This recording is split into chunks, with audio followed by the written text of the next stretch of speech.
सोच के देखो, आप एक दिन सुबह उठते हो और क्या देखते हो कि पूरी दुनिया सोलर एनर्जी से चल रही है। मतलब सब कुछ, घर, ऑफिस, स्कूल, फैक्ट्री, ट्रेन, सब कुछ सूरज की रोशनी से चल रहा है।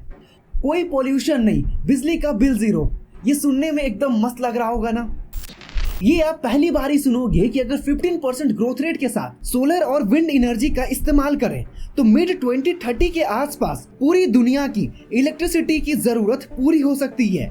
और इसके लिए लगभग 4.5 लाख स्क्वायर किलोमीटर जमीन की जरूरत पड़ेगी, जो धरती का सिर्फ 0.3% है। क्या वाकई में दोस्तों ये प्रैक्टिकली पॉसिबल है कि पूरी दुनिया सोलर एनर्जी पर चले? वेल, सबसे पहले आप ये इमेज देखो। ये सैटेलाइट इमेज है जहां आप आसानी से देख सकते हो कि कितने बड़े बड़े एरिया में सोलर पैनल लगे हुए हैं। ये इतने बड़े हैं कि इन्हें गूगल मैप पर आसानी से देखा जा सकता है। मैं आपको सिर्फ 5 सेकंड का टाइम दे रहा हूं, आप मुझे गेस करके बताओ कि ये किस कंट्री का है।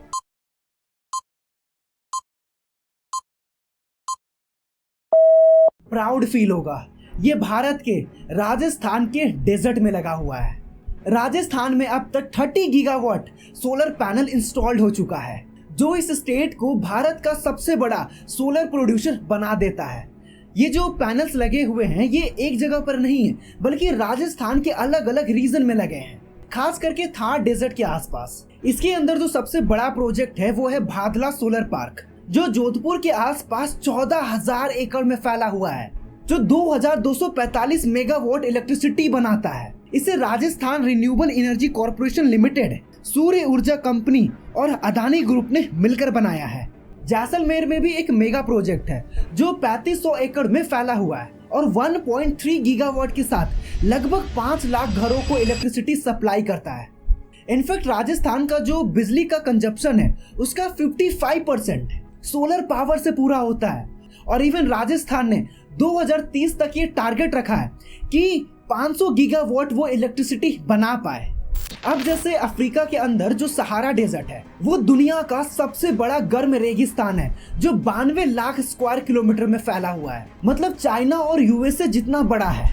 यहाँ लोग भी काफी कम रहते हैं, मतलब दूर दूर तक लोगों का नामो निशान नहीं मिलता। सहारा में हर साल लगभग 4,300 घंटे सूरज की रोशनी होती है। मतलब हर दिन 11 घंटे 45 मिनट सूरज चमकता है 38 से 40 डिग्री टेम्परेचर के साथ। और कहीं कहीं पर तो यहाँ का टेम्परेचर 47 डिग्री क्रॉस कर जाता है। अगर सहारा डेजर्ट का 5% एरिया में सोलर पैनल लगा दे तो पूरी दुनिया की बिजली की जरूरत पूरी हो सकती है। एक्सपर्ट्स का मानना है कि सहारा डेजर्ट पर सिर्फ 1 घंटे में जितना सूरज की रोशनी पड़ता है उससे पूरी दुनिया की 1 साल की इलेक्ट्रिसिटी डिमांड पूरी की जा सकती है। इसका मतलब सहारा का सोलर पोटेंशियल काफी ज्यादा है। लेकिन to be very frank with you कि ये प्रैक्टिकली पॉसिबल नहीं है। जैसे इतने बड़े एरिया में करोड़ों पैनल्स लगेंगे और ये एरिया फ्रांस के जितना होगा और इसको 47 डिग्री टेम्परेचर में मेंटेन करना काफी ज्यादा टिपिकल हो सकता है, क्योंकि रेगिस्तान में हर वक्त धूल मिट्टी उड़ते रहती है, जिससे पैनल का जो इफिशियंसी है वो कम हो सकता है। आप सोचो कि मेंटेन करने में कितना ज्यादा समस्या आएगा। अगर आप नॉर्मल चप्पल या अगर जूता पहन के अगर जाते हो तो आपका लिटरली आपका जूता पिघल जाएगा, इतनी ज्यादा गर्मी होती है। तो इतनी ज्यादा गर्मी में मशीनों को, वायर्स को ठंडा रखना आप सोचो कितना ज्यादा कॉस्टली होगा। इतनी ज्यादा गर्मी में जो वायर होगी वो पिघल सकती है, जो सोलर पैनल लगा है शायद वो भी खराब हो सकता है। चलिए हम थोड़ा देरी के लिए मान लेते हैं कि हमने सहारा डेजर्ट में पैनल्स लगाकर बिजली बनाना शुरू कर दिया, तो सबसे बड़ी दिक्कत आएगी इन्हें अफ्रीका से यूरोप, एशिया और अमेरिका तक इलेक्ट्रिसिटी पहुंचाना। अगर हम समुद्र के नीचे से अगर हजारों किलोमीटर लंबी अगर वायर बिछाते हैं तो ये काफी ज्यादा रिस्की हो सकता है, क्योंकि अभी तक पूरी दुनिया में सबसे लंबी सबमरीन पावर केबल नॉर्थ सी लिंक है, जो सिर्फ 720 किलोमीटर लंबा है। जबकि अफ्रीका से यूरोप, एशिया या फिर अमेरिका तक इलेक्ट्रिसिटी पहुंचाने में हजारों किलोमीटर लंबी वायर की जरूरत पड़ेगी। अब आप में से भी कुछ लोग सोच रहे होंगे कि राजस्थान ये कैसे कर पा रहा है, वो भी इतने बड़े स्केल पर। तो राजस्थान के पास कुछ एडवांटेज है।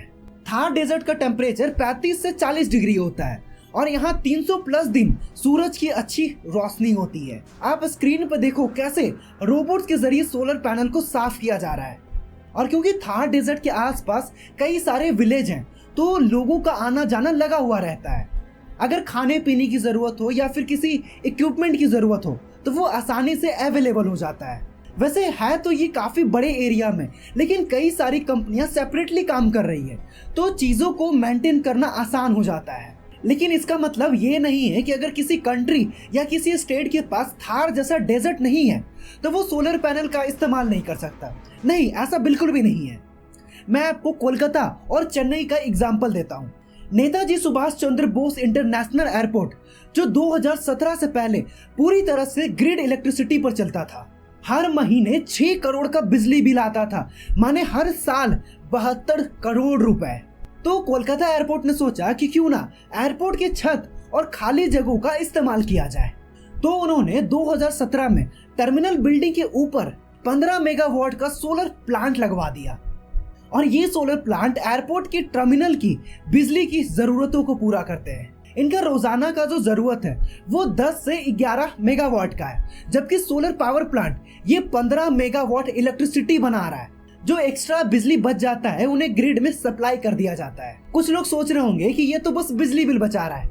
नहीं, 25 साल में लगभग 3 लाख कार्बन इमिशंस भी कम हो जाएगा, जो 30 लाख पेड़ लगाने के बराबर है। इस पूरे सोलर पैनल को लगाने में 90 करोड़ रुपए खर्च आए, जो 67.5 एकड़ में फैला हुआ है।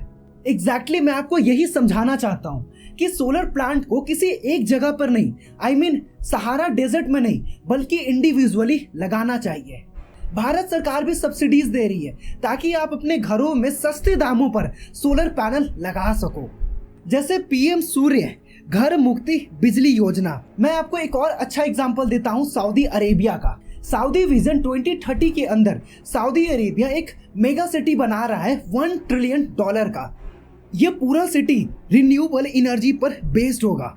इस वीडियो में मैंने काफी डिटेल में सऊदी विजन 2030 के बारे में बात की है, तो आप एक बार जाकर जरूर देखो, लिंक डिस्क्रिप्शन में है। अगर सहारा डेजर्ट में सोलर हब बन जाए तो और भी कई सारे प्रैक्टिकल प्रॉब्लम सामने आएंगी, जैसे में जियोपॉलिटिक्स। अगर फ्यूचर में सहारा रीजन से कई सारे देशों में इलेक्ट्रिसिटी सप्लाई होता है तो वो एक ग्लोबल हब बन जाएगा। जैसे आज कई सारे देश ऑयल और गैस के लिए मिडिल ईस्ट या फिर रसिया पर डिपेंडेंट है, वैसे ही कल को एशिया, यूरोप या फिर अफ्रीका के ही कई सारे देश इलेक्ट्रिसिटी के लिए सहारा रीजन पर निर्भर हो जाएंगे।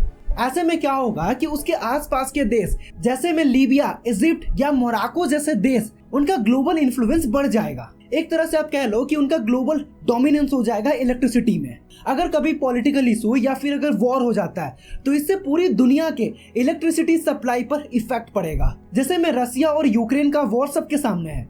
2022-23 में रसिया ने क्या किया था कि यूरोप का सारा गैस और इलेक्ट्रिसिटी का सप्लाई कट कर दिया, जिससे पूरे यूरोप में एनर्जी क्राइसिस आ गया। दूसरा जो प्रॉब्लम है वो है स्टोरेज का।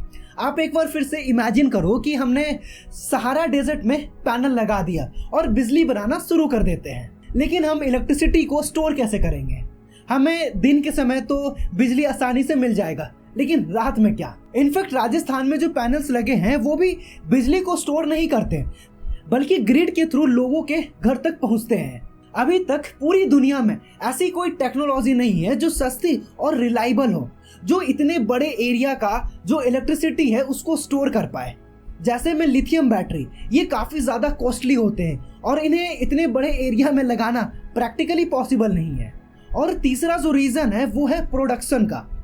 खैर ये काफ़ी बड़ा प्रॉब्लम नहीं है, लेकिन करंटली ये प्रॉब्लम है, क्योंकि पूरे सोलर प्रोडक्शन का लगभग 80% चाइना अकेले प्रोड्यूस कर रहा है, यानी 4 में से 3 पैनल चाइना बना रहा है। अगर यही चीजें आगे भी रहता है तो चाइना तो अपना मनमानी करेगा, वो जितने चाहे उतने दाम में पैनल्स को बेचेगा।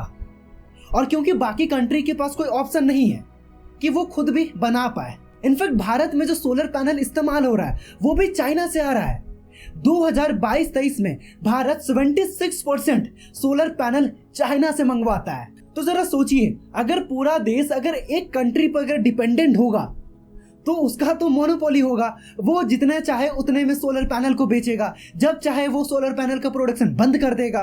देखिए चाइना के पास एडवांटेज है उनके पास स्किल्ड लेबर का, एडवांस टेक्नोलॉजी का, वहां की गवर्नमेंट का सपोर्ट, और सबसे इंपॉर्टेंट सोलर पैनल बनाने में जो एलिमेंट का इस्तेमाल होता है वो चाइना में ही आसानी से मिल जाता है, जैसे में सिलिकॉन, एल्युमिनियम, ग्लास, सिल्वर और कॉपर।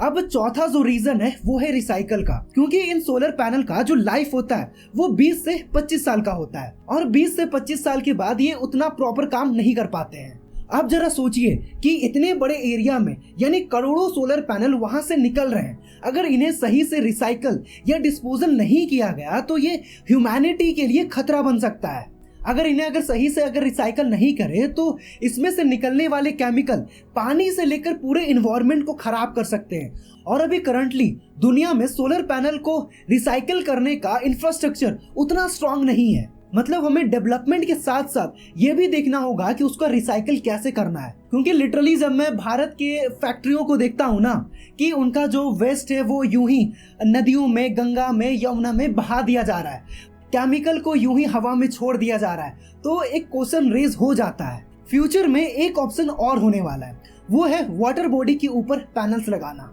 आप स्क्रीन पर देखो कैसे नदियों के ऊपर सोलर पैनल को लगाया गया है, जो वाकई में काफी मजेदार लग रहा है। खैर, हम जितना भी डेवलपमेंट कर लें वो डायरेक्ट या इनडायरेक्टली इकोसिस्टम पर इम्पैक्ट तो डालेगा ही। और आशा करता हूँ कि वीडियो आपको इन्फॉर्मेटिव लगी हो, और अगर आप यहाँ तक आ ही गए हो तो चैनल को सब्सक्राइब कर लीजिए। तो मिलते हैं अगले वीडियो में एक नए टॉपिक के साथ, और वीडियो देखने के लिए आपका दिल से शुक्रिया।